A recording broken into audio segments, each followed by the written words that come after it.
Ayo, it's Luna here. And I'm Piplup. Hi. Piplup, I just started the video. Shh. Oh, sorry. It's been a few months since the Nintendo Switch got announced. The Pokémon company's boss, Mr. Tsunekazu Ishihara, has already confirmed that a new Pokémon game is indeed in development for Nintendo's new console. And there are rumors saying that a game with the codename Pokémon Stars, which is basically Pokémon Sun and Moon but for the Switch, And with Piplup as your only starter. Get out of my room, now! Where was I? Ah yeah, Pokémon Stars, which would get released this year. While this is only a rumor which is not confirmed at all at the moment, we should take it with a grain of salt. But just in case, if Pokémon Stars is actually real, I would love to see the following things there. Let's get to the list. Number 1. Necrozma getting its own story. When Pokémon X and Y came out, fans were wondering if a sequel or a third game installment would come out, focusing on a third legendary Zygarde. Many expected Pokémon Z, but then, to our surprise, Pokémon Sun and Moon got announced, which means no more Gen 6 games, as the Alola region belongs to Gen 7. Oh my god, really, Yuna? I didn't know that. When do you get back into my room? Get out! Because Zygarde got the awesome new forms, fan expectations were high that it would get its own story but told in Alola. But then, the disappointment. Besides collecting the cells and smashing them together, there was pretty much nothing to it. Now that we know that the third legendary in Gen 7, besides Solgaleo and Lunala, is Necrozma, I really wish we could get a game dedicated to it and get to know more about it, as its design is interesting and we actually know nothing about its story, so it would be great to learn more about it in a game. Pokémon Black 2 and White 2 did a fantastic job with Kyurem, so I wish Game Freak would do something similar for Necrozma too.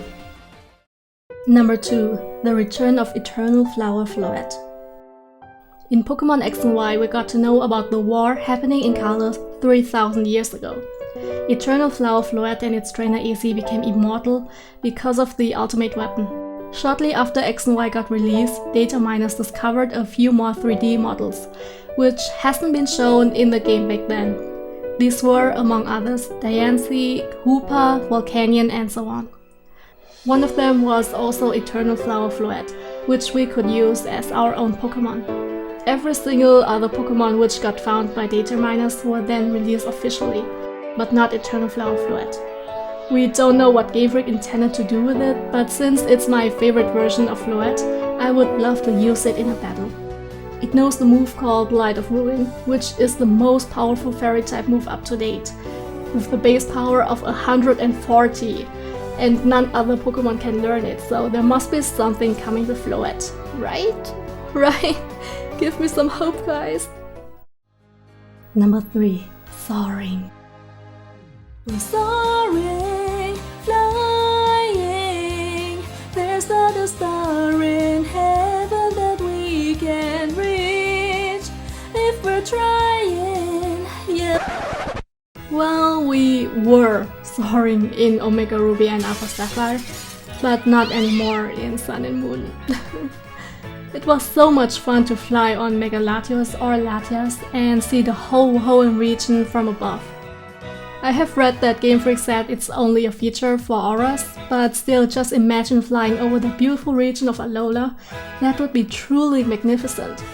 Even though the islands in Sun and Moon are surrounded by a lot of water, while playing you don't really notice it, as almost everything takes place on land, except the surfing part of course, but then again you cannot really get far away from the mainland. As a person who loves the sea, I wish there would be more tiny islands which are further away from Melemele and Co, and which you can only get to by soaring, and of course I wish to be able to soar over Alola in general. Number 4. Pokémon following you.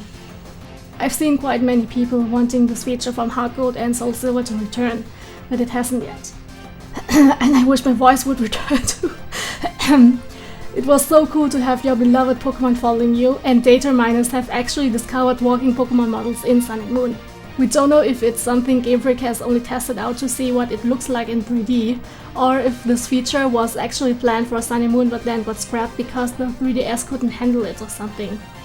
But since these models got discovered, there is a slight chance that Pokemon following you might come back in a future game, and I would love to see that. Number 5. More characters returning. Pokemon Sun and Moon has Chorus, Grimsley, Cynthia, Wally, and other characters like Red and Blue returning. Even though they only had small roles, except Annabelle and Luker, we were still hyped to see them there. I fangirled so hard when I met Cynthia, you don't even want to know. I can confirm she did. Sorry, I'm already gone. But if you think about it, not that many characters did actually return in Sun and Moon. Some of us expected Phoebe to be there since she fits the Hawaiian theme perfectly. I myself wished to see Anne again, because it would have been interesting to have a role given to him, as he is still quite a mysterious character. And good looking. Back to the topic.